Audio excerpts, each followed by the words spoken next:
തെച്ചിപ്പൂവ് ചെത്തി എന്നും പറയുന്നു. ഇത് പൂത്തു നിൽക്കുന്ന കാഴ്ച അതിമനോഹരമാണ്. ഒരു പോസിറ്റീവ് എനർജി തന്നെ ഇത് പ്രദാനം ചെയ്യുന്നു. ഇക്സോറ എന്നാണ് ഇതിൻ്റെ ഇംഗ്ലീഷ് പേര്. ഈശ്വര എന്ന സംസ്കൃത പദത്തിൽ നിന്നുമാണ് ഇത് വന്നത്. തെച്ചിയുടെ ജന്മദേശം ഇന്ത്യ, ശ്രീലങ്ക, തെക്ക് കിഴക്കൻ ഏഷ്യ എന്നിവയാണ്.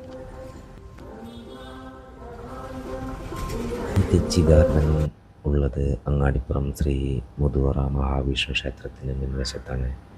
അങ്ങാടിപ്പുറം മേൽപ്പാലത്തിലൂടെ സഞ്ചരിക്കുമ്പോൾ നിങ്ങൾക്കിത് കാണാം.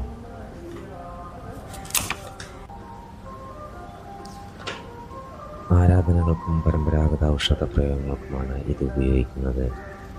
ചർമ്മരോഗങ്ങൾ, ശരീരവേദന, നീരിറക്കം, പനി എന്നിവയ്ക്കെല്ലാം തെച്ചിപ്പൂവ്, തൊലി എന്നിവ ഉപയോഗിക്കുന്നു. അധികം മൂപ്പില്ലാത്ത കമ്പുകൾ നട്ടാണ് തെച്ചി ചെടികൾ ഉണ്ടാക്കുന്നത്. വീടിൻ്റെ പ്രധാന വാതിലിന് നേരെ തെച്ചി നടുന്നത് ഭാഗ്യം കൊണ്ടുവരുമത്രേ.